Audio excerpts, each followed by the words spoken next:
Assalamualaikum warahmatullahi wabarakatuh. Bismillahirrahmanirrahim. Alhamdulillahi rabbil alamin. Wassalatu wassalamu ala ashrafil anbiya'i wal mursalin. Sayyidina wa habibina wa syafi'ina wa maulana Muhammad wa ala alihi wa ashabihi ajma'in. Subhanaka la ilma lana illa ma 'allamtana innaka antal alimul hakim. La haula wa la quwata illa billahil aliyil azim. Amma ba'du. Para alim ulama yang saya muliakan, yang tidak sebut satu persatu dengan tidak mengurangi takdim saya, para habaib yang saya muliakan, seluruh pejabat-pejabat pemerintah setempat, dalam hal ini Bapak Lurah yang saya hormati, hadirin dan hadirat sekalian yang berbahagia, wabil khusus kepada seluruh pimpinan dan pengurus Masjid Al-Murtadha beserta seluruh panitia peringatan Maulid Nabi besar Muhammad sallallahu alaihi wasallam.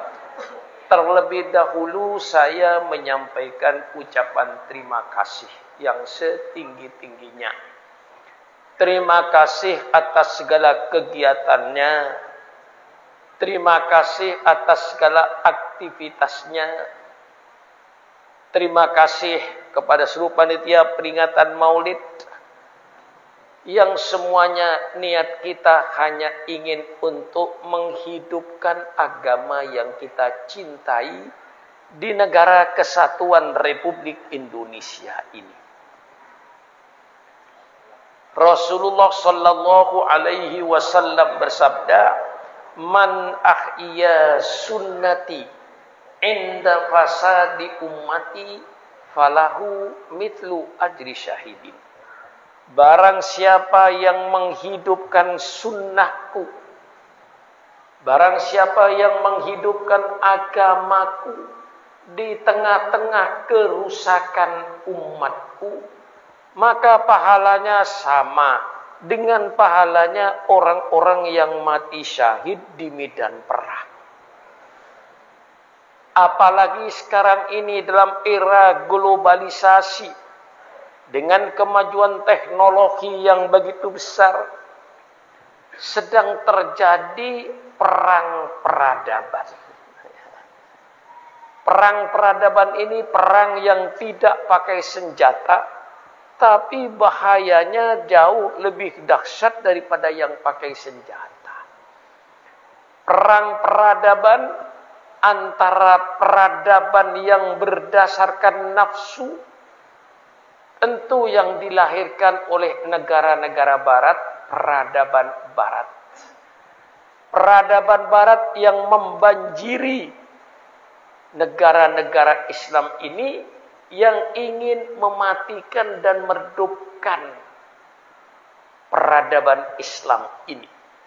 Alhamdulillah, dengan gabungan sholat subuh, peradaban Islam hidup. Dengan peringatan Maulid, peradaban Islam hidup. Dengan dikir-dikir yang namanya Rotibul Haddad, Rotibul Atos yang dibaca oleh kita, ini dalam rangka mempertahankan peradaban Islam. Sehingga peradaban Islam tidak redup. Walaupun tentu di antara kita, peradaban barat kadang-kadang sudah masuk ke rumah kita. Katakanlah kalau seorang muslim mempunyai anak perempuan sudah dewasa umur 8 tahun ke atas, lalu pakai celana pendek atau pakai rok pendek atau membuka aurat hanya pakai kaos kutang, itu berarti peradaban kita sudah kalah.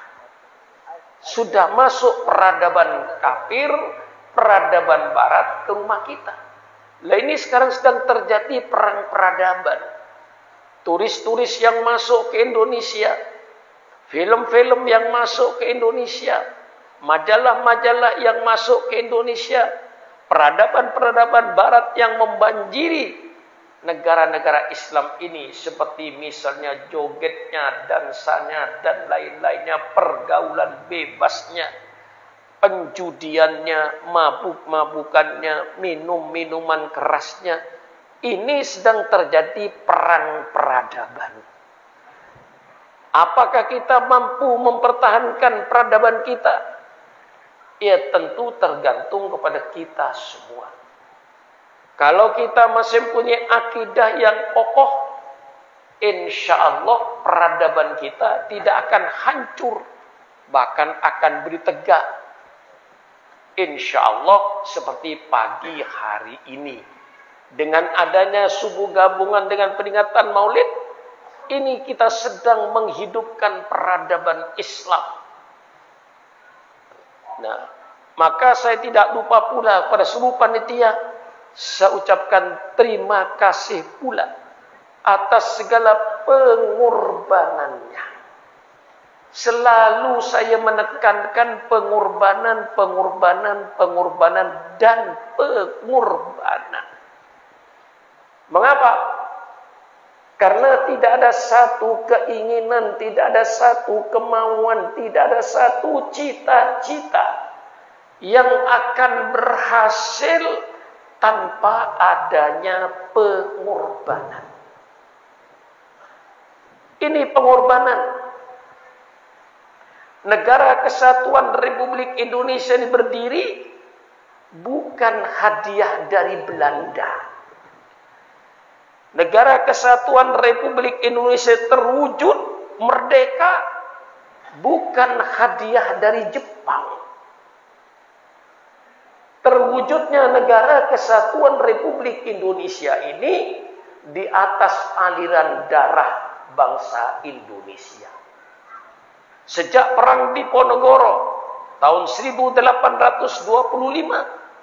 sampai tahun 1830, berapa ribu jiwa umat Islam yang gugur di medan perang melawan Belanda. Terus berlangsung ratusan tahun sampai 45 Indonesia merdeka. Negara Kesatuan Republik Indonesia ini negara mahal karena berdiri di atas aliran darah dan cucuran air mata seluruh rakyat Indonesia. Berapa wanita yang jadi janda, berapa anak yang jadi yatim karena bapaknya gugur di medan perang melawan Belanda dan melawan Jepang. Ini pengorbanan. Umat Islam ikut berkorban besar. Insya Allah saham terbesar di dalam NKRI ini adalah umat Islam. Maka baca sejarah. Yang memimpin bangsa ini baca sejarah. Sehingga memberikan kebijaksanaan yang bijaksana. Bahwa umat Islamlah yang terbesar pengorbanannya dalam mewujudkan NKRI ini. Kalau ada orang bertanya kepada Sukron Makmun, sejauh mana kontribusi bantuan umat Islam terhadap NKRI, saya akan bicara secara fakta. Kalau pemerintah ingin tahu jasanya umat Islam terhadap NKRI ini, persilakan pemerintah adakan sensus kuburan. Iya. Sensus kuburan. Tentu bukan kuburan umum. Yang saya maksud, kuburan Taman Pahlawan itu coba disensus oleh pemerintah. Setiap kota kabupaten mesti ada taman pahlawannya. Di Bogor, di Sukabumi, di Tangerang, di Cianjur, sampai Jawa Timur, Kalimantan, Sumatera. Di situ ada taman pahlawan setiap kota kabupaten. Tolong pemerintah adakan sensus di taman pahlawan ini. Ini kuburan berbicara. Bagaimana hebatnya umat Islam ini. Persilahkan pemerintah adakan sensus kuburan, Taman Pahlawan, nama siapa, agama apa, nama siapa, agama apa, namanya siapa, agamanya apa, namanya siapa, agamanya apa. Saya yakin 99% darahnya umat Islam untuk NKRI ini. Jangan macam-macam saudara itu. Menghadapi umat Islam ini. Kami yang paling banyak jasa. Fakta berbicara. Kuburan jadi saksi. Kurang apa? Ini saudara-saudara. Bahwa NKRI ini insya Allah 99% darahnya umat Islam. Apalagi kalau kita baca sejarah kemerdekaan Republik Indonesia ini. Ulama yang menegakkan NKRI ini baca sejarah. Ketika Bung Karno membuat panitia 60 untuk mencari format negara Republik Indonesia gagal. Akhirnya Bung Karno membuat panitia 9 terdiri Bung Karno, Bung Hatta, A.A. Maramis dari kelompok Kristen Katolik, Abi Kusno, Kahar Mudzakkir, Muhammad Yamin, termasuk Pak Wahid Hasyim dan lain-lainnya. Mereka menggodok negara ini. Berminggu-minggu, berbulan-bulan berdebat. Akhirnya terjadi kesepakatan baik dari golongan nasionalis maupun dari golongan agama maupun dari golongan Katolik. Terjadi suatu kesepakatan yang disebut Piagam Jakarta. Negara Republik Indonesia berdasarkan ketuhanan dengan kewajiban menjalankan syariat Islam bagi pemeluk-pemeluknya. Yang bukan pemeluk Islam gak ada urusan. Ini format.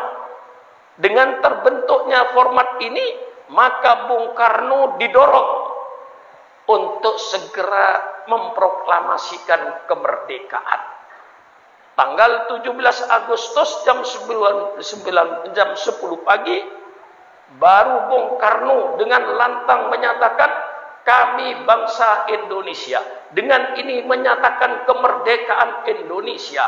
Hal-hal yang mengenai pemindahan kekuasaan dan lain-lain akan dilaksanakan dengan cara saksama dan dalam tempo yang sesingkat-singkatnya atas nama bangsa Indonesia Soekarno-Hatta.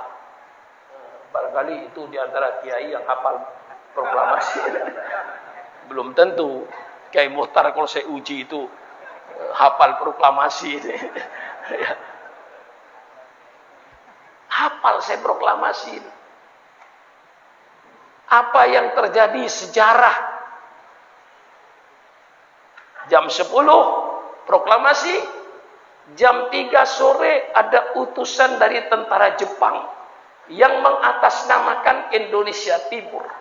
Kalau 7 kata ini tidak dicabut, Indonesia Timur tidak ikut. Subhanallah. Indonesia akan pecah jadi 2, Republik Indonesia Barat dan Republik Indonesia Timur. Supaya kata-kata dengan kewajiban menjalankan syariat Islam bagi pemeluknya dicabut. Kalau tidak dicabut, kami katanya Indonesia Barat, Indonesia Timur tidak ikut. Subhanallah. Tanggal 18 Agustus, Bung Hatta mengumpulkan kembali 9 orang, minus Kiai Wahid Hasyim sudah pulang ke Jawa Timur. Diganti dengan tokoh dari Sumatera. Timbullah perdebatan, dicabut apa tidak, dicabut apa tidak. Sedangkan ini sudah jadi kesepakatan yang telah ditandatangani oleh kelompok nasionalis, oleh kelompok Muslim, oleh kelompok Katolik. Sudah disetujui ini merupakan bentuk negara Republik Indonesia. Negara Republik Indonesia berdasarkan ketuhanan dengan kewajiban menjalankan syariat Islam bagi pemeluknya. terjadi perdebatan karena khawatir Indonesia pecah, para tokoh ulama dengan lapang dada mencabut 7 kata ini. Cuman diminta gantinya Maha Esa. Jadi tanggal 17 dengan tanggal 18 Agustus berbeda. Tanggal 17 Agustus ketika kita proklamasi negara Republik Indonesia berdasarkan ketuhanan dengan kewajiban menjalankan syariat Islam bagi pemeluk-pemeluknya. Itu dikenal dengan Piagam Jakarta. Demi negara kesatuan Republik Indonesia agar tidak pecah, maka ulama dengan lapang dada mencabut 7 kata itu, kemudian diganti negara Republik Indonesia berdasarkan ketuhanan yang Maha Esa. Titik. Belum tentu saudara tahu sejarah ini. Maka jangan jadi pemimpin kalau nggak tahu sejarah. Pemimpin yang ngawur. Pemimpin harus tahu sejarah. Ini sejarah saya bongkar. Kenapa seolah-olah kita yang dicurigai tidak cinta NKRI? Kita yang membangun NKRI. Kalau seandainya ulama waktu itu tidak mau mencabut 7 kata, NKRI tidak ada di Indonesia ini. Adanya NKRI karena toleransi para tokoh Islam waktu itu mencabut 7 kata ini. Masa kita yang dicurigai tidak toleransi? Inilah pemimpin-pemimpin yang tidak ngerti sejarah. Kalau mengerti sejarah, umat Islamlah yang paling mencintai NKRI. Dan umat Islamlah yang menegakkan NKRI ini. Kalau seandainya para ulama itu ngotot, tidak mau mencabut 7 kata, NKRI tidak ada. Ini pengorbanan. Nah, lalu tanya, apa pengorbanan saudara? Saya yakin, termasuk Syukron Makmun, Ketua RT, Ketua RW, termasuk Pak Lurah, termasuk Pak Camat, termasuk Pak Bupati, termasuk Pak Wali Kota, termasuk Pak Gubernur, termasuk Pak Presiden, termasuk Pak Menteri, termasuk anggota DPR, semuanya bukan orang yang berjasa dalam NKRI. Kita semuanya pemakan jasa. Bagaimana? Pemakan jasa kan? Pemakan jasa. Siapa yang berjasa? Mereka yang ada di kuburan Taman Pahlawan itu yang berjasa. Mereka berjuang, gugur, tidak menikmati jalan layang, tidak menikmati jalan tol, tidak menikmati listrik masuk desa. Kita yang tidak berjasa, yang enak-enakan. Ini saya ingatkan supaya kita mengerti sejarah pengorbanan. Ini pentingnya kita baca sejarah bahwa umat Islam yang paling besar jasanya dalam NKRI, persilakan adakan sensus kuburan. Kuburan berbicara, Taman Pahlawan berbicara. Siapa yang paling besar jasanya dalam NKRI? Taman Pahlawan berbicara. Mari kita ini sama-sama toleransi. Mari sama-sama kita hidupkan NKRI ini. Semuanya dengan pengorbanan. Agama Islam diturunkan oleh Allah ke permukaan bumi ini. Tidak langsung Islam itu jaya. Tidak langsung Islam itu besar. Tidak langsung Islam itu tersebar. Besarnya dan jayanya Islam karena diperjuangkan oleh para nabi, termasuk Nabi Muhammad sallallahu alaihi wasallam dengan sahabat-sahabat. Dengan segala pengorbanannya. Ini akan saya jelaskan pengorbanan ini. Nabi Muhammad datang tidak membawa agama baru. Nabi Muhammad datang menyempurnakan agama yang sudah dibangun oleh 25 Rasul, 24 Rasul sebelum Nabi Muhammad. Nabi yang ke-25. Nabi Muhammad ke-25 tidak membawa agama baru, menyempurnakan agama yang sudah dibangun oleh 25 Rasul. Allah ciptakan Nabi Adam dengan keturunannya untuk menjadi pelaksana syariat Allah. Wa idh qala rabbuka lil malaikati inni ja'ilun fil ardi khalifah. Tatkala Allah berkata kepada para malaikat, saya akan ciptakan di bumi ini seorang khalifah, wakil saya, wakil Allah, yang maksudnya pelaksana syariat Allah. Siapa yang akan melaksanakan syariat Allah? Nabi Adam dengan keturunannya, ibu bukan pelaksana syariat Allah. Sehingga untuk melaksanakan syariat Allah ini, Allah turunkan 25 Rasul. Jadi kalau sudah ditanya siapa yang membangun Islam, yang membangun Islam Nabi Muhammad saja. Salah. Salah itu. Yang benar gimana? Siapa yang membangun Islam? Yang membangun Islam 25 Rasul. Mulai Nabi Adam. Nabi-nabi sebelumnya itu bangun Islam. Nabi Muhammad tidak membawa agama baru. Finishing. Apa? Menyempurnakan. Bukan membawa agama baru.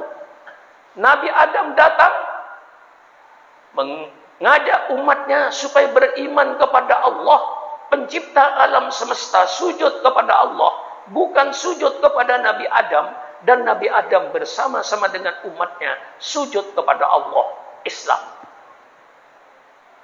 Datang Nabi Nuh. Nabi Nuh sama seruannya, mengajak umatnya beriman kepada Allah, sujud kepada Allah, bukan sujud kepada Nabi Nuh. Dan Nabi Nuh bersama-sama dengan umatnya sujud kepada Allah, Islam. Datang Nabi Ibrahim alaihissalam. Nabi Ibrahim mengajak umatnya supaya beriman kepada Allah Subhanahu wa Ta'ala, pencipta alam semesta. Sujud kepada Allah, bukan sujud kepada Nabi Ibrahim. Dan Nabi Ibrahim bersama-sama dengan umatnya sujud kepada Allah, Islam. Datang Nabi Musa alaihi salam. Apa tugasnya Nabi Musa? Sama. Nabi Musa mengajak umatnya beriman kepada Allah, pencipta alam semesta. Sujud kepada Allah, bukan sujud kepada Nabi Musa. Dan Nabi Musa bersama-sama dengan umatnya sujud kepada Allah. Datang Nabi Isa, yang oleh saudara kita disebut Yesus Kristus. Menurut Al-Quran, Nabi Isa alaihissalam seruannya sama seperti Nabi Musa, seperti Nabi Ibrahim, seperti Nabi Nuh. Nabi Isa mengajak umat manusia agar beriman kepada Allah Subhanahu wa Ta'ala, pencipta alam semesta. Sujud kepada Allah, bukan sujud kepada Nabi Isa. Dan Nabi Isa di dalam Al-Quran bersama-sama dengan umatnya sujud kepada Allah Subhanahu wa Ta'ala, Islam. Datanglah junjungan kita Nabi besar Muhammad sallallahu alaihi wasallam menyelesaikan bangunan. Karena bangunan selesai, Allah meresmikan. Nah, ini saya kasihkan pemahaman yang utuh kepada saudara tentang pandangan Islam ini. Nabi datang menyempurnakan. Sehingga sebenarnya agama Allah tidak ada perbedaannya. Agama Allah itu didasari tauhid. Beriman kepada Allah Subhanahu wa Ta'ala, pencipta alam semesta. Sujud hanya kepada penciptanya. Jangan sujud kepada makhluk. Selain Allah itu makhluk ciptaan Allah. Jangan sujud kepada ciptaan Allah. Sujudlah pada penciptanya, Allah Subhanahu wa Ta'ala. Ini akidah yang dibawa oleh 25 Rasul. Tidak ada bedanya. Hanya syariat Allah itu tidak diturunkan oleh zaman Nabi Adam sekaligus. Siapa yang akan melaksanakan? Syariat Allah turunkan sesuai dengan perkembangan dan kebutuhan manusianya. Zaman Nabi Adam tidak ada undang-undang nyolong. Mengapa zaman Nabi Adam tidak ada undang-undang nyolong? Karena zaman Nabi Adam tidak ada orang nyolong. Mengapa tidak ada orang nyolong? Tidak ada orang. Siapa yang mau nyolong?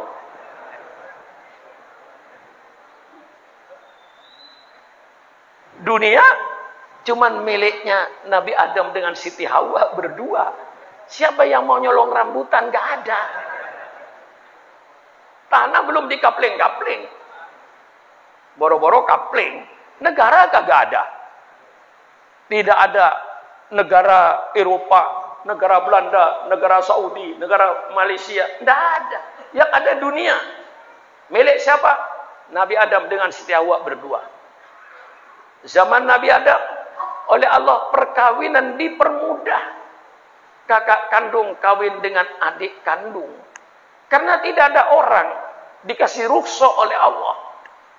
Jadi kalau sekarang di Jagakarsa ini ada orang ingin kawin dengan adik kandungnya sendiri, orang itu salah lahir. Mestinya lahirnya zaman Nabi Adam dulu. Boleh itu. Nah, datang Nabi Nuh disempurnakan, datang Nabi Ibrahim disempurnakan, datang Nabi Musa disempurnakan. Datang Nabi Isa disempurnakan, datang Rasulullah sempurna.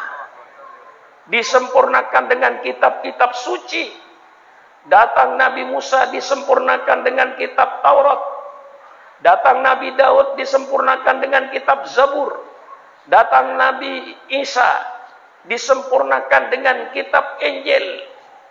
Kita yakin bahwa Allah menurunkan beberapa kitab suci dan kita wajib percaya.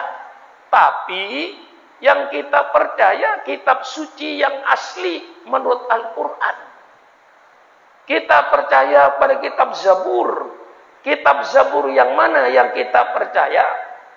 Kitab Zabur yang firman Allah, yang Allah berikan kepada Nabi Daud untuk disampaikan kepada umatnya. Dan dalam kitab Zabur tidak ada perkataan Nabi Daud dan tidak ada perkataan pendeta-pendeta pada zamannya. Kita percaya kepada kitab Taurat yang sekarang menjadi ratusan Bible. Bahwa Allah menurunkan kitab Taurat yang asli, yang firman Allah berikan kepada Nabi Musa untuk disampaikan kepada kaumnya, dan tidak ada di dalam kitab itu perkataan Nabi Musa dan tidak ada perkataan pendeta-pendeta. Murni hanya perkataan Allah. Itu kitab suci Taurat yang asli. Kita percaya bahwa Allah menurunkan kitab Injil, kitab suci yang namanya Injil kepada Nabi Isa. Injil yang mana yang kita percaya? Bukan Injil yang ada sekarang. Yang kita percaya kepada kitab Injil yang firman Allah, yang Allah berikan kepada Nabi Isa untuk disampaikan kepada umatnya. Dan di dalam kitab Injil tidak ada perkataan Nabi Isa dan tidak ada perkataan pendeta-pendeta pada zaman itu. Murni hanya firman Allah. Itu kitab suci. Yang sekarang kita lihat ada 5 Injil. Ya, kalau mereka percaya itu asli, persilahkanlah keyakinan mereka. Tapi yang jelas sekarang ada 5 Injil. 4 Injil diakui oleh gereja, 1 Injil tidak diakui. Injil Matius yang ditulis oleh orang yang bernama Matius. Injil Lukas yang ditulis oleh orang yang bernama Lukas. Injil Markus yang ditulis oleh orang yang bernama Markus. Injil Yahya yang ditulis oleh orang yang bernama Yahya. Ada 4 Injil yang diakui, redaksinya tidak sama. Nah, ada 1 Injil namanya Injil Barnabas yang ditulis oleh orang yang bernama Barnabas. Ini tidak boleh dibaca oleh orang gereja karena isinya mirip Al-Quran. Alhamdulillah sudah saya baca. Nah, jadi kita percaya pada kitab suci yang firman Allah, bukan yang campuran. Ya, kalau mereka percaya pada kitab suci mereka, persilakan, kami tidak menghalang-halangi. Karena keyakinan mereka percaya bahwa Injil ada 4, 1 tidak ada 5, 1 ditolak, 4 diterima, persilakan. Tapi bagi kami umat Islam hanya percaya kepada Injil yang firman Allah. Dan dalam Injil itu tidak ada perkataan Nabi Musa, Nabi Isa, kagak ada.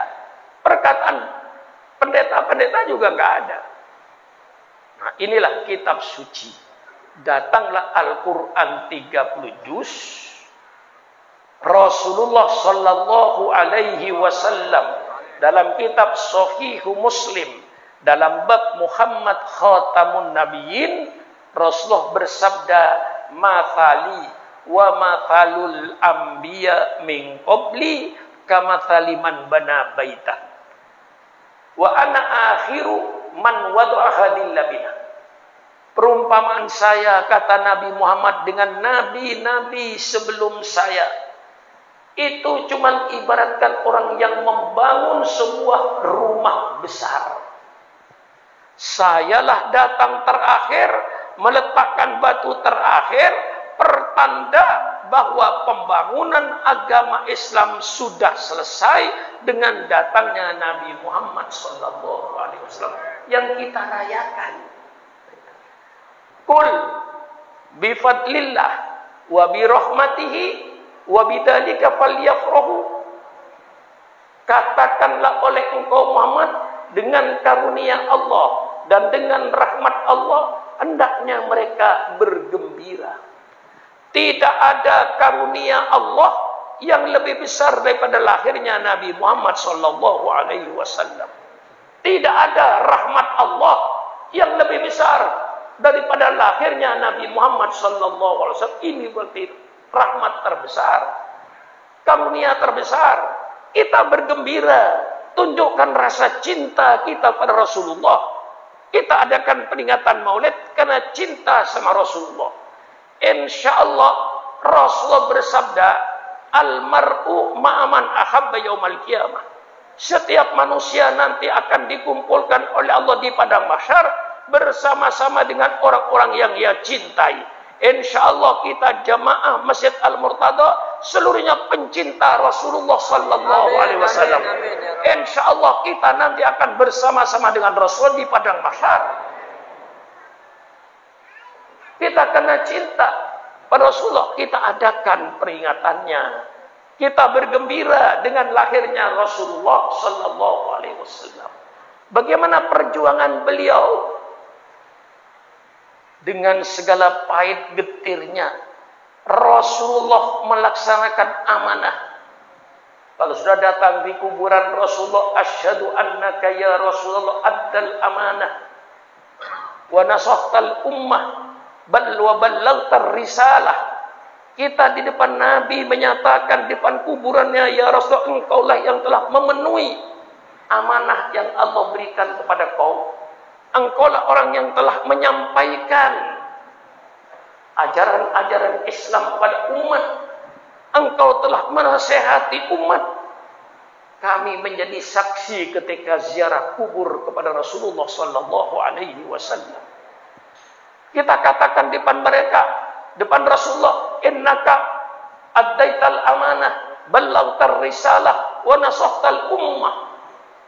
Bagaimana Rasulullah berdakwah dari awal? Subhanallah. Rasulullah memulai dakwanya dari pintu ke pintu. Karena diancam pembunuhan oleh orang-orang kafir Quraisy.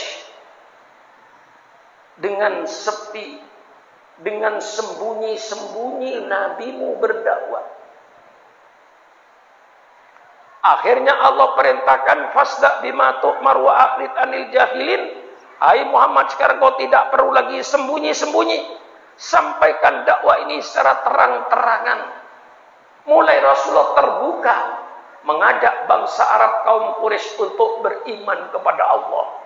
Disitulah Rasulullah diancam dengan pembunuhan, diancam dengan penyiksaan.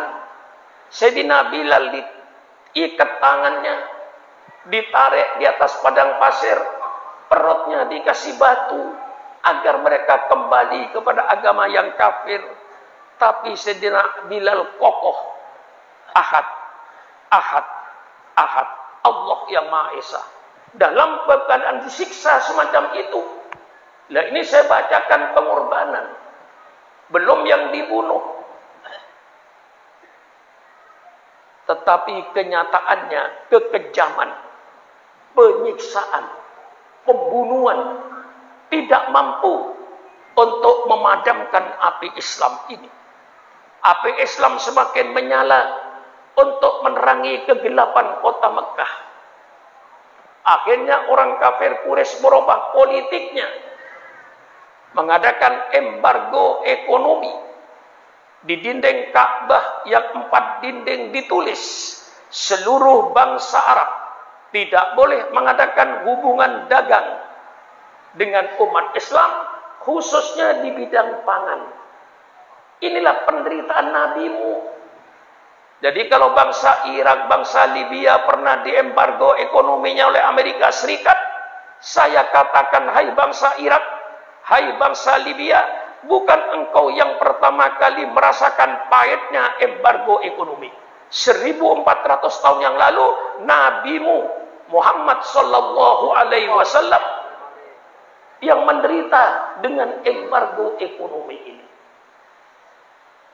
Ini saya bentangkan kepada saudara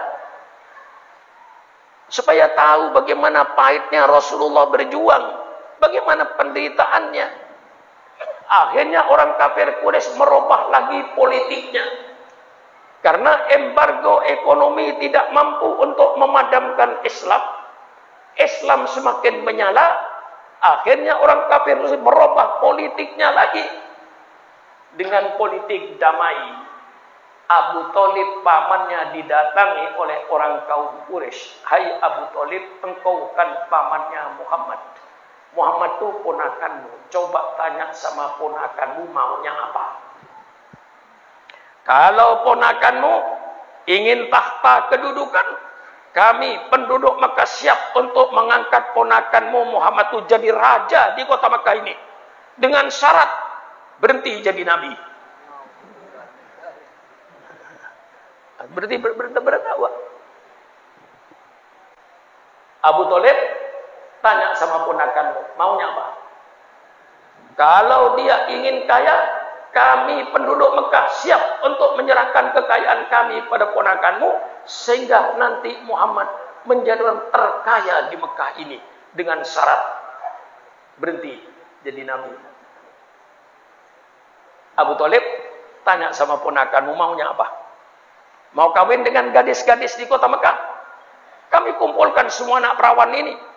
Persilakan ponakanmu kawin 1, 2, 3, 4, 5, 6, 7, 8. Persilakan. Dengan syarat berhenti jadi nabi. Coba kalau ditawarkan sama kiai sekarang, kira-kira gimana?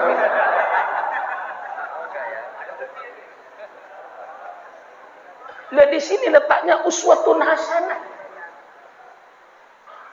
Sampai pada kejiwaannya uswatun hasanah ini. Bukan hanya karena akhlak sehari-hari. Itu sudah mafhum. Allah yang memuji Nabi Muhammad kurang apa? Innaka la'ala khuluqin adzim. Allah yang memuji. Tapi saya titik beratkan, inilah perjuangan nabimu. Ini sejarah bisa terulang.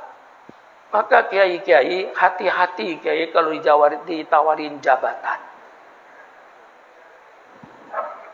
Ya, hati-hati. Misalnya Sukron Makmun. Sudahlah Pak Surohan dari jadi kiai, keluar masuk kampung, malam-malam kagak tidur. Sudahlah, saya angkat jadi menteri luar negeri.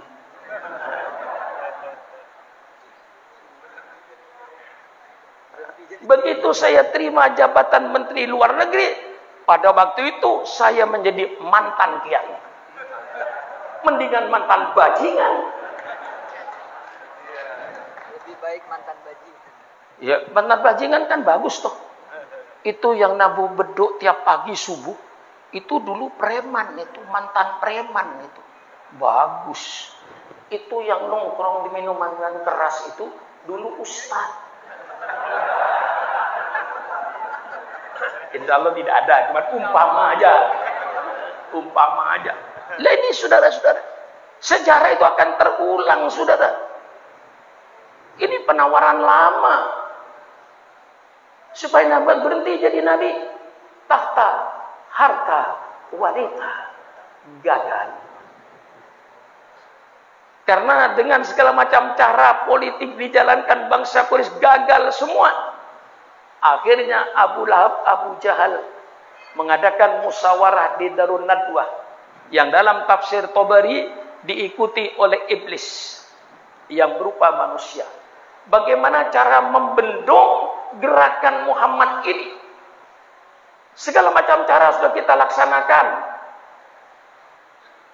Dengan cara kekerasan, dibunuh, disiksa, tidak berhasil. Dengan cara embargo ekonomi, tidak berhasil. Ditawarin tahta, harta, wanita, tidak berhasil. Mengadakan musyawarah dihadiri oleh iblis. Ditulis dalam Al-Quran, wa id yamkuru bikal ladina kafaru liyuthbituka au yukhriju au yaqtuluka au yukhrijuka wa yamkurun wa yamkurullahu wallahu khairul makirin. Mereka mengadakan tipu muslihat bagaimana cara membendung gerakan Nabi Muhammad ini. Dalam musyawarah Abu Lahab usul, kalau begini Muhammad tangkap saja, masukkan penjara. Sehingga dia tidak masuk desa, keluar desa, dia tidak bisa berdakwah. Tangkap saja Muhammad, masukkan penjara. Iblis berkata, sia-sia kau menangkap Muhammad. Karena Muhammad ini termasuk bangsa Quraisy, bangsa yang dimuliakan di tanah Arab ini. Tidak mungkin bangsanya akan rela anggotanya di penjara. Pasti nanti akan dibela dan dikeluarkan dari penjara sia-sia. Karena di penjara sia-sia, Abu Lahab usul,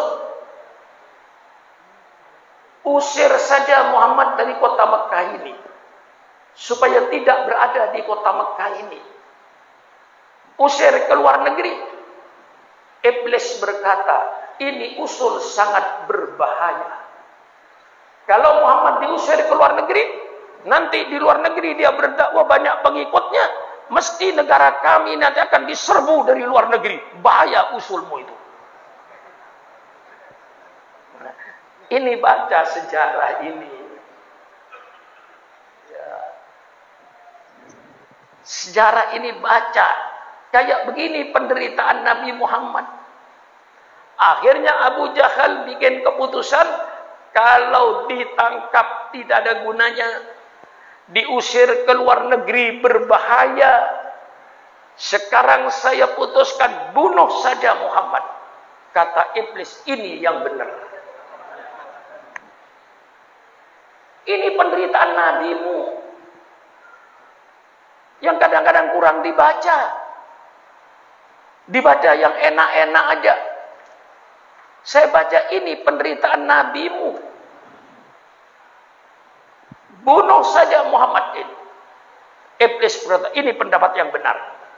Apa yang terjadi? Rumahnya Rasulullah dikepung malam itu dengan seluruh suku yang ada di kota Mekah. Dengan pedang terhunus. Perintahnya Abu Jahal, Muhammad keluar, potong lehernya. Jangan dikasih kesempatan Muhammad berbicara.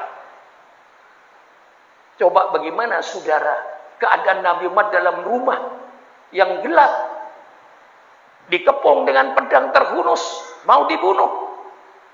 Itulah perasaan nabimu ketika itu. Dengan pertolongan Allah, Jibril turun. Muhammad, malam ini Allah perintahkan kau tinggalkan kota Mekah ini. Coba gimana seandainya Pak Haji? Malam ini kau tinggalkan kota Mekah. Kota yang dicintai. Tempat lahirnya. Kayak Pak Haji di Jagakarsa. Suruh pindah ke hutan di Kalimantan. Mana mau? Misalnya. Tempat tumpah darahnya. Lahirnya di Jagakarsa. Allah perintahkan ya Rasulullah, kata Jibril, malam ini Allah perintahkan kau untuk meninggalkan kota Mekah ini. Kota yang dicintai Rasulullah. Kelahirannya. Rasulullah mengambil pasir. Baca Qul huwallahu ahad, Qul a'udzu bil falaq, Qul a'udzu bin nas, baca ayat kursi. Membaca sebagian surat Yasin. وَجَعَلْنَا مِنْ بَيْنِ أَيْدِيهِمْ سَدًّا وَمِنْ خَلْفِهِمْ سَدًّا فَأَغْشَيْنَاهُمْ فَهُمْ لَا يُبْصِرُونَ. Allah tabur mereka tertidur. Keluar Rasulullah dengan selamat. Langsung ke rumahnya Sayyidina Abu Bakar Siddiq. Abu Bakar, malam ini Allah perintahkan saya dengan kau untuk meninggalkan kota Mekah ini. Abu Bakar langsung menjawab, kalau ini sudah perintah Allah ya Rasulullah, mari kita tinggalkan kota Mekah ini. Sayyidina Abu Bakar membuktikan hadis Rasulullah sallallahu alaihi wasallam, la yu'minu ahadukum hatta akuna ahabba ilaihi min malihi wa waladihi wa walidihi wan nasi ajman. Tidak sempurna iman seseorang itu sehingga aku, kata Rasulullah, lebih dicintai olehnya daripada hartanya, daripada anaknya, daripada bapaknya, dan dari seluruh manusia yang ada. Dibuktikan oleh Sayyidina Abu Bakar Siddiq, tidak memikirkan rumah, tidak memikirkan keluarga. Ayo Rasulullah, kita tinggalkan kota Mekah ini. Masya Allah. Inilah pahit getirnya perjuangan Rasulullah sebagai uswatun hasanah. Saya tidak melarang ibu mencintai suaminya. Saya tidak melarang bapak mencintai istrinya. Saya tidak melarang bapak dan ibu mencintai hartanya dan anaknya. Tapi hendaknya kecintaan kepada Rasulullah di atas segala kecintaan yang ada. Baru imannya sempurna. Selalu baca sholawat pada Rasulullah sepanjang masa. Bu, matanya melotot dipanggil nggak nyaut. Maaf Bu ya, di tempat saya Bu, kalau matanya melotot dipanggil nggak nyaut, itu namanya ikan asin. Apa? Ikan pedak Bu, baru nyaut. Cintakah ibu kepada suaminya? Yang tidak menjawab, saya doakan mudah-mudahan suaminya kawin lagi. Awas, tadi batal, nggak jadi yang tadi. Ya, saya ulang sekali, kalau ini tidak menjawab, saya doakan yang tidak menjawab mudah-mudahan suaminya kawin lagi. Bu, cinta nggak sama suaminya? Mudah-mudahan nggak kawin lagi. Jujur kan saya ini. Bapak-bapak, cinta nggak sama istrinya? Yang tidak menjawab berarti punya cadangan di luar rumah. Kan ngerti saya ini. Pak, cinta nggak sama istrinya? Saya tidak melarang. Itu wajar. Tapi Abu Bakar Siddiq radhiyallahu an membuktikan kecintaan pada Rasulullah di atas segala kecintaan yang ada. Dia tidak mikirkan rumahnya, tidak mikirkan keluarganya. Subhanallah. Berangkatlah bersama Rasul tengah malam gelap. Itulah sejarah hijrahnya Rasulullah. Sampai pindah. Tengah malam berdua menuju Jabal Thur. Disitulah beliau istirahat di Gua Thur. Paginya Abu Jahal datang. Hai pemuda-pemuda, mana kepalanya Muhammad? Mereka jawab, Muhammad belum keluar. Tidak mungkin, subuh Muhammad mesti keluar. Dibuka, tidak ada Nabi Muhammad. Lalu bangsa Quraisy mengadakan sayembara. Barang siapa yang menemukan Muhammad mati atau hidup, 300 unta. Satu unta itu nilainya 3 kerbau. 300 unta berarti 900 kerbau. Mereka berlomba mencari. Kelihatan tapak kaki di pasir itu 4. Ini pasti Muhammad dengan Jibril, dengan siapa? Dengan Abu Bakar. Telusuri. Wa makaru, wa makarallah.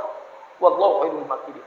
Mereka bikin tipuan, Allah yang menjawab tipuan mereka. Dan Allah sebaik-baik menjawab tipuan. Allah perintahkan labah-labah bikin sarang. Allah perintahkan merpati bertelur.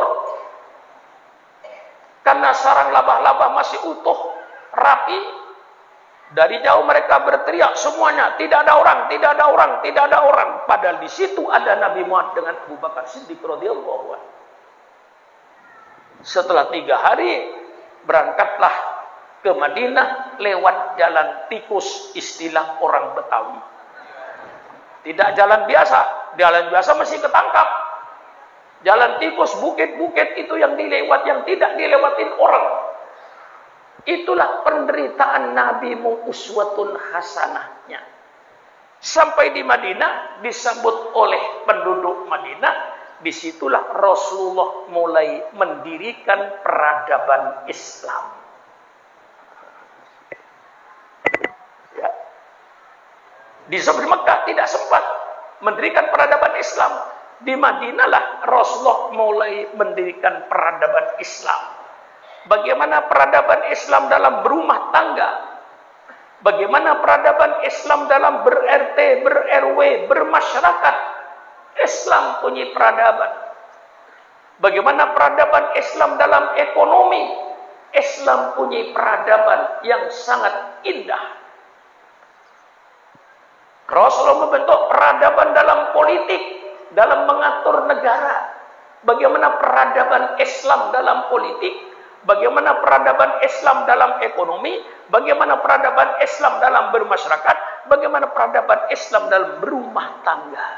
Mulai dibangun peradaban Islam. Dalam rumah tangga, kalau cewek cinta sama cowok, itu wajar.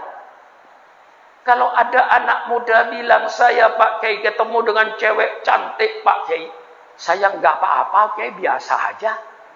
Malah saya kesenggol perempuan cantik, kayak nggak apa-apa. Sama dengan kesenggol tiang listrik. Nah, ini anak muda gini perlu diperiksa ini. Anak muda nggak beres ini. Tapi kalau anak muda, saya kalau melihat cewek cakep Pak Kiai, hati saya berdebar-debar. Normal kok, bagus. Betul kan? Allah yang menciptakan. Laki-laki senang dengan perempuan, perempuan senang dengan laki-laki. Dibangunlah satu peradaban. Meminang. Setelah Minang ke sama-sama orang tua cewek, dia setuju akad nikah yang begitu indah. Dikawinkan, mengawinkan, akad nikah, ijab kabul, lalu dengan mahar, tanda pertanggungan jawab lahiriahnya. Akad nikah bukan satu peradaban yang indah. Dengan peradaban inilah, maka Allah perintahkan untuk bergaul sebebas-bebasnya. Islam tidak melarang laki-laki bergaul bebas dengan perempuan.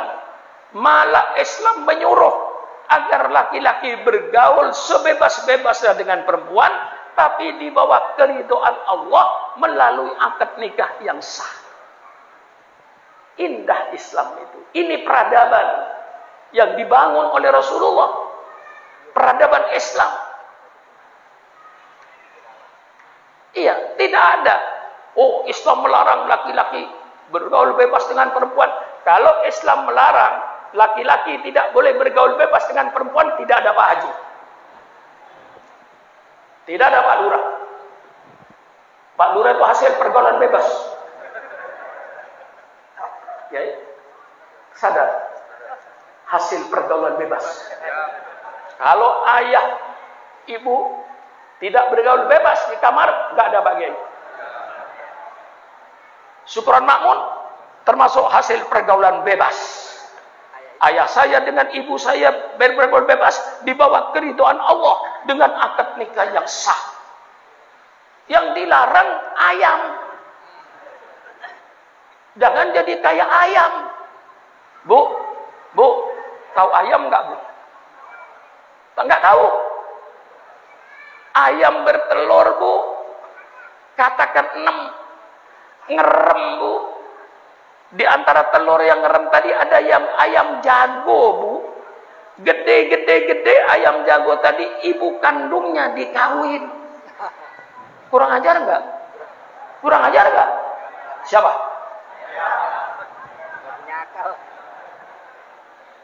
Ini yang dilarang oleh Allah, pengayaman ini.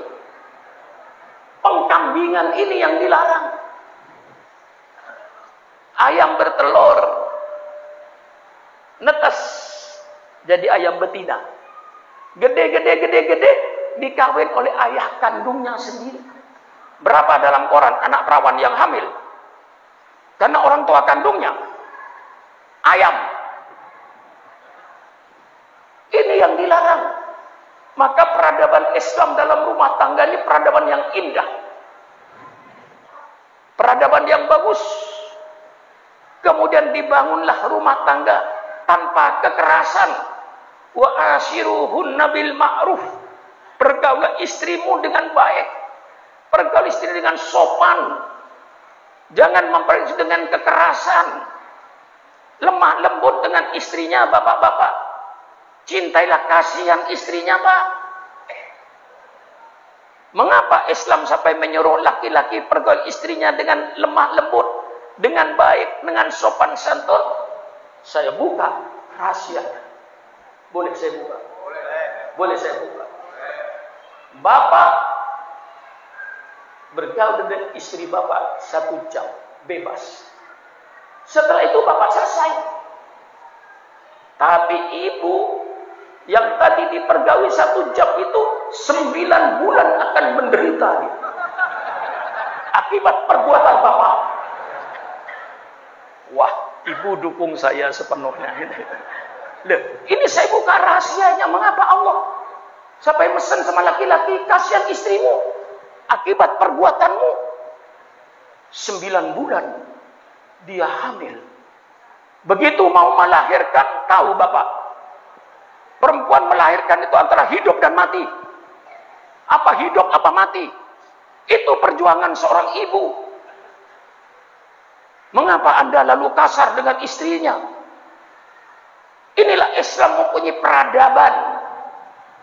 Tidak ada kekerasan rumah tangga kalau peradaban Islam dilaksanakan.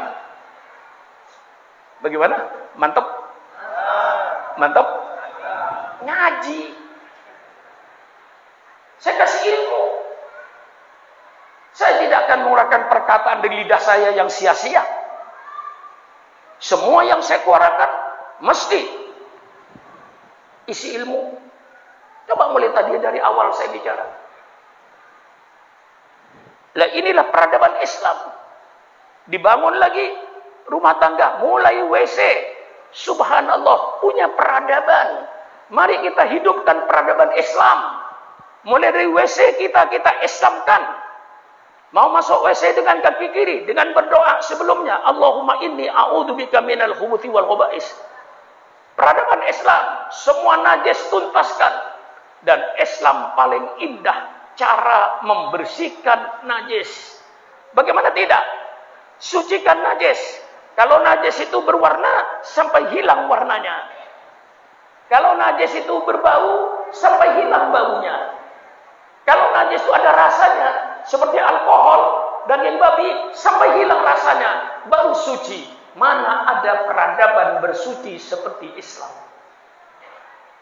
Saya bangga beragama Islam karena saya punya peradaban. Saya bangga Islam, saya punya peradaban. Dapur harus berperadaban Islam. Bu, pernahkah ibu mencuci beras? Pernah.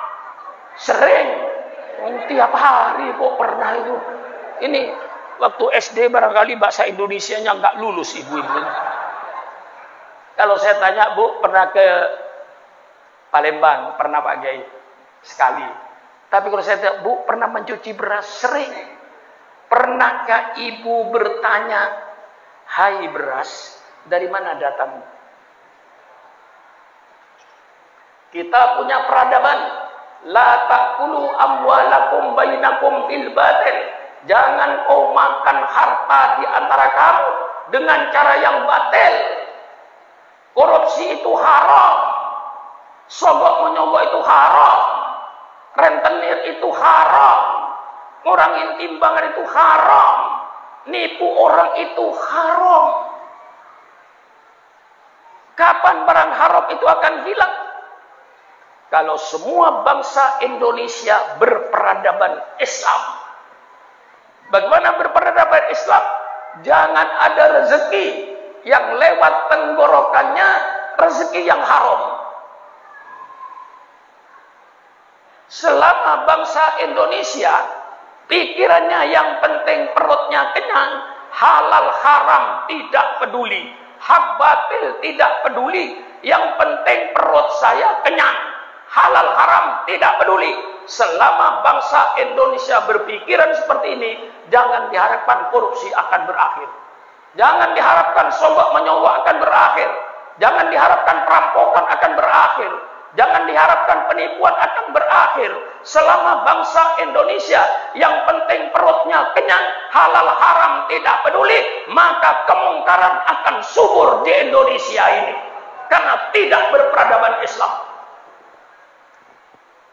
Bagaimana? Betul. Mantap. Mantap. Mantap. Ini kuliah subuh atau kuliah duha?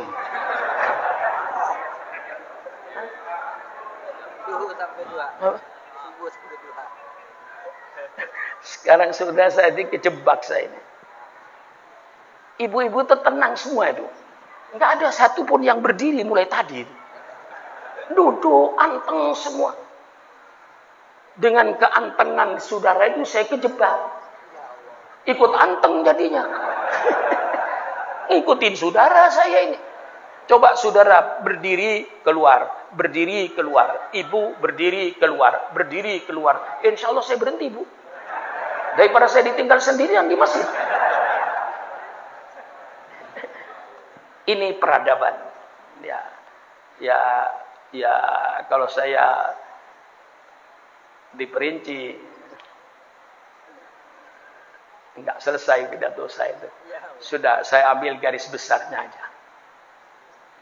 Peradaban rumah tangga yang dimaksud innama bu'itu li utama makarimal akhlak.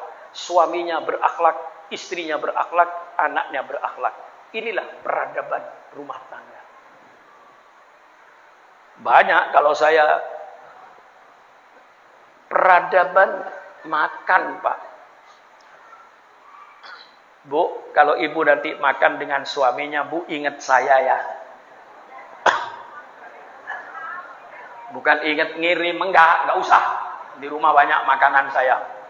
Ingat saya saja. Kalau ibu yang ingat sama bapaknya bilang, Pak, apa Bu? Alhamdulillah, Pak, masih mau makan. Tidak pernah begini nih. Kemudian ketika bapaknya melihat makanan ada, bilang sama ibunya, Bu, alhamdulillah Bu, yang dimakan ada. Tidak pernah kan begini? Ini peradaban. Bagaimana tidak? Malam ini, hari ini, kalau ibu keliling rumah sakit, baik rumah sakit Depok, rumah sakit Jakarta, hari ini Bu, ribuan orang yang tidak mau makan. Yang dimakan ada. Susu ada, telur ada, roti ada. Tidak mau makan. Persilakan Kiai, keliling rumah sakit di Jakarta. Hari ini, ribuan orang tidak mau makan. Persilakan sudah keliling ke tempat-tempat bencana alam, orang pengungsi. Mereka sekarang mau makan, yang dimakan tidak ada. Mau makan apa? Alhamdulillah masih mau. Ini satu nikmat mau makan, Pak. Pernah tidak mau makan? Hah? Ya lagi sakit. Alhamdulillah masih mau makan. Alhamdulillah yang dimakan ada. Allahumma barik lana fima razaqtana wa qina adzabannar. Bismillahirrahmanirrahim. Masyaallah. Alhamdulillah li at'amana bada. Alhamdulillah li at'amana wa saqana wa ja'al muslimin. Subhanallah. Sampai di kamar tidur Islam punya peradaban. Tidak ada ayam tidur baca bismillah. Tidak ada kambing tidur baca bismillah. Kalau bapak dan ibu tidur tanpa baca bismillah, sama dengan ayam dan kambing. Minimal bismikallahumma ahya wa amut. Sampai suami mau tidur dengan istrinya, itu ada bismillahnya. Cuman kadang-kadang tidak keburu. Masalahnya tidak keburu. Padahal waktunya panjang. Coba. Dari jam 9 malam sampai subuh. Kok tidak sempat baca bismillah? Rasulullah mengajarkan. Bu, kalau nanti malam suaminya naik, Bu, ya ingat saya lagi, Bu. Ingat saya tegur. Suaminya naik, tanya, Bang, apa Bu? Sudah baca bismillah belum? Belum, Bu. Turun. Nangkring kayak ayam. Tidak punya peradaban. Rasulullah mengajar, Bu. Bismillahi Allahumma jannibis syaiton anni wa jannibni anhu warzuqni dzurriatan thayyibah. Ya Allah, dengan namamu ya Allah, jauhkan setan dari saya, jauhkan saya dari setan. Berikanlah ya Allah, saya anak yang soleh dan solihah. Baru naik. Hah? Insya Allah anaknya soleh dan solihah. Nangkring kayak kambing. Bagaimana ngajinya? Peradaban. Saya persingkat. Peradaban RT RW bermasyarakat. Mengapa Islam bicara soal RT, soal RW, soal bermasyarakat? Supaya anggota masyarakat ini orang yang berakhlak, orang yang bermoral. Jangan sampai anggota masyarakatnya preman-preman, bajingan-bajingan, penipu-penipu, hancur masyarakat ini. Innama bu'itu liutammima makarimal akhlak. Islam bicara soal ekonomi. Supaya pelaku-pelaku ekonomi orang yang berakhlak. Yang jualan di pasar-pasar orang berakhlak. Orang yang jualan di toko-toko berakhlak. Di perusahaan-perusahaan orang yang bermoral. Jangan sampai pelaku ekonominya bajingan-bajingan dan preman-preman yang menghancurkan tatanan masyarakat. Islam bicara soal politik. Terakhir. Yang kiai-kiai pada takut. Islam bicara soal politik. Kiai didatangin oleh penipu-penipu. Kiai, politik itu kotor. Kiai, politik itu jahat. Kiai bersih. Kiai suci. Gak usah campurin politik, Kiai. Tahlilan aja di pesantrennya. Saya yang mau politik. Kiai dilarang politik karena dia yang mau berpolitik. Dia yang mau berkuasa. Kiai ditipu. Klarifikasi dengan saya. Bahwa politik itu ilmu yang mulia. Karena ilmu politik itu ilmu yang mempelajari bagaimana cara mengatur suatu negara. Itu namanya ilmu politik. Maka pemerintah mengadakan fakultas sosial politik. Kalau politik jahat, tutup pemerintah. Fakultas politik itu. Mengapa diadakan perguruan tinggi politik? Karena ilmu politik ilmu yang penting. Ilmu politik adalah ilmu yang mempelajari bagaimana cara mengatur suatu negara. Dalam Islam banyak kitabnya. Al-Ahkam As-Sultaniyah Imam Mawardi Madhab Syafi'i tentang hukum tata negara. Al-Ahkam Sultan Imam Abu Ya'la Madhab Hambali. Fiqh Siasah Imam Ibn Taymiyah. Fiqh Daulah, Fikih Bernegara yang disusun oleh Yusuf Qardawi yang meninggal beberapa bulan yang lalu. Semuanya itu buku-buku politik banyak. Zaman Belanda, satu pun buku politik tidak boleh masuk ke Indonesia. Belanda yang melarang. Dan Belanda yang melarang kiai bicara politik. Mengapa? Karena Belanda ingin menjajah Indonesia. Maka kiai tidak boleh bicara politik. Kalau sekarang ada orang melarang kiai bicara politik, itu berarti sisa-sisanya Belanda. Londo ireng. Londo ireng itu. Kalau kiai cinta NKRI, kalau kiai cinta Republik Indonesia, persilakan kiai bicara politik, politik Al-Quran dan politik Sunnah Rasulullah. Bukan politik seperti yang ada sekarang. Politik yang penuh dengan hoax. Politik yang penuh dengan pencitraan. Hai pemimpin-pemimpin bangsa, engkau tidak perlu merekayasa pencitraan. Pencitraan akan datang dengan sendirinya, tergantung pada amal perbuatanmu. Pemimpin yang merekayasa pencitraan itu pembohong-pembohong rakyat. Mengapa kau bikin pencitraan? Supaya dianggap kau orang baik, padahal kau orang tidak baik. Lah ini Islam mempunyai kejujuran dalam berpolitik. Kullukum ra'in wa kullukum mas'ulun an ra'yatihi. 100% politik. Semua kalian adalah pemimpin. Setiap pemimpin akan dimintai pertanggungjawab atas kepemimpinannya. Hai pemimpin-pemimpin bangsa yang sedang bergelimang dengan duit rakyat.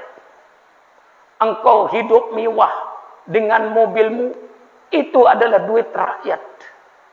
Maka kau harus mementingkan kepentingan rakyatmu. Kullukum ra'in wa kullukum mas'ulun an ra'yati. Ini 100% hadis politik. Di dalam ayat Al-Quran, innallaha ya'murukum an tu'addul amanati ilahiyah wa idha hakamtum bainan nas an tahkumu bil adli. Sesungguhnya Allah menyuruh kalian untuk menyerahkan amanah kepercayaan ini, berikan kepada ahlinya. Jangan sembarangan mengangkat ketua RT, jangan sembarangan mengangkat ketua RW, jangan sembarangan mengangkat lurah, jangan sembarangan mengangkat camat, jangan sembarangan mengangkat wali kota, jangan sembarangan mengangkat gubernur, jangan sembarangan mengangkat presiden, jangan sembarangan mengangkat anggota DPR, jangan sembarangan mengangkat menteri, jangan sembarangan mengangkat pejabat-pejabat tinggi negara. Pilihlah mereka yang bermoral, yang berakhlak, yang profesional. Ini Quran yang menyuruh. Wa idza hakamtum bainan nas an tahkumu bil adli. Kalau kau menetapkan hukum di antara manusia, tetapkan hukum yang adil. Jangan dolim. La yajrimannakum sa'ana qaumin ala alla ta'dilu i'dilu. Karena kebencianmu pada satu kaum sehingga engkau lalu bikin tidak adil. Karena tidak senang dengan kaum itu walaupun tidak salah di penjara. Karena senang walaupun salah tidak di penjara. Inilah pengkhianat bangsa. Bagaimana? Mantap, mantap. Iya, jarang ketemu. Belum tentu 1 tahun 1 kali ketemu saya. Iya kan? Nah, ini saya mantapkan. Yang menyuruh, yang menegakkan hukum di depan hukum manusia itu sama Rasulullah SAW. Bukan profesor-profesor dari Barat, bukan profesor-profesor dari Amerika. Dalam kitab Riyadhus Shalihin, disitulah Rasulullah meletakkan sistem sama dengan hukum. Ketika seorang golongan dari Al-Makhzumiyah mencuri, Al-Makhzumiyah golongan bangsawan, bangsa Quraisy bingung, ini anaknya orang gede, masa mau dipotong tangannya? Diutuslah Usama bin Zaid pada Rasulullah. Usama berkata, ya Rasulullah, ini yang nyolong anaknya orang gede, orang yang berjasa. Apakah ada hukum ya Rasulullah selain potong tangan? Mendengar Usama berkata begitu, langsung Rasulullah berdiri, ya Usama, qad halaka man kana qablakum, sudah hancur negara-negara sebelum kamu, sudah hancur bangsa-bangsa sebelum kamu. Mengapa bangsa itu hancur? Idza saraka fihim as-sarifu tarakuhu. Kalau yang nyolong orang gede, semuanya tutup mulut, bahkan dibela. Wa idza saraka fihim ad-dhaifu aqamul had. Kalau yang nyolong rakyat kecil, maling ayam, semua teriak, tegakkan hukum untuk maling ayam, tidak untuk koruptor. Inilah hancurnya suatu negara. Kemudian Rasulullah bersabda, lau anna Fatimah binta Muhammadin saraqat laqatatu yada. Kalau seandainya Fatimah anak kandung saya nyolong, pasti saya potong tangannya. Baca kitab Riyadhus Shalihin yang kiai-kiai baca di masjid-masjid itu, asal nggak kelewat aja. Dibacanya nggak kelewat. Nah ini saudara-saudara. Jadi mengapa Islam bicara politik? Supaya pelaku politik orang yang berakhlak. Masa Jenderal Bintang 2 bisa membunuh sadis kepada pengawalnya yang menjaga keamanannya sehari-hari? Hancur mentalnya ini. Loh, maka ini bicara politik, Islam bicara politik supaya pelaku politik berakhlak. Siapa pelaku politik? Mulai dari wali kota, bupati, gubernur, presiden, menteri, anggota DPR, pejabat tinggi negara, itu semuanya pelaku politik. Mereka lah yang biasanya di antara mereka yang tidak baik, yang berkhianat. Tapi tidak semua pelaku politik itu pengkhianat, tidak. Cuman di Indonesia cukup banyak. Berapa ratus anggota DPR yang masuk penjara? Berapa puluh gubernur yang masuk penjara? Berapa ratus anggota DPR yang masuk penjara? Berapa puluh bupati yang masuk penjara? Itu semuanya pelaku-pelaku politik. Maka Islam bicara politik supaya pelaku-pelaku politik orang-orang yang berakhlak, bermoral. Inilah Islam datang dengan kitab suci Al-Quran 30 juz.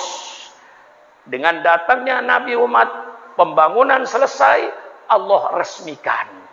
Al-yauma akmaltu lakum dinakum wa atmamtu alaikum nikmati wa raditu lakumul Islam madina. Hari ini telah saya sempurnakan agamamu untukmu. Al-Quran 30 juz untuk mengatur kehidupan manusia di dunia dan untuk mengatur kehidupan manusia di akhirat sudah turun semua. Wa atmamtu alaikum nikmati, dan telah saya sempurnakan nikmatku dengan datangnya Nabi Muhammad sallallahu alaihi wasallam. Seandainya Nabi Muhammad belum datang, nikmat Allah belum sempurna. Yang akan menjelaskan Quran sudah diutus. Allah bikin pernyataan maaf kepada orang di luar Islam. Saya minta maaf. Ini bukan pernyataan syukron makmun. Ini pernyataan Allah. Allah yang bikin pernyataan. Wa raditu lakumul Islam madina. Kata Allah, bukan kata syukron makmun. Kata Allah, saya ridha, saya rela Islam sebagai agamamu. Agama yang diridhoi oleh Allah hanya agama. Hanya agama. Hanya agama. Inna dina indallahil Islam. Sesungguhnya agama yang diridhoi oleh Allah hanya agama. Kurang lebihnya saya minta maaf.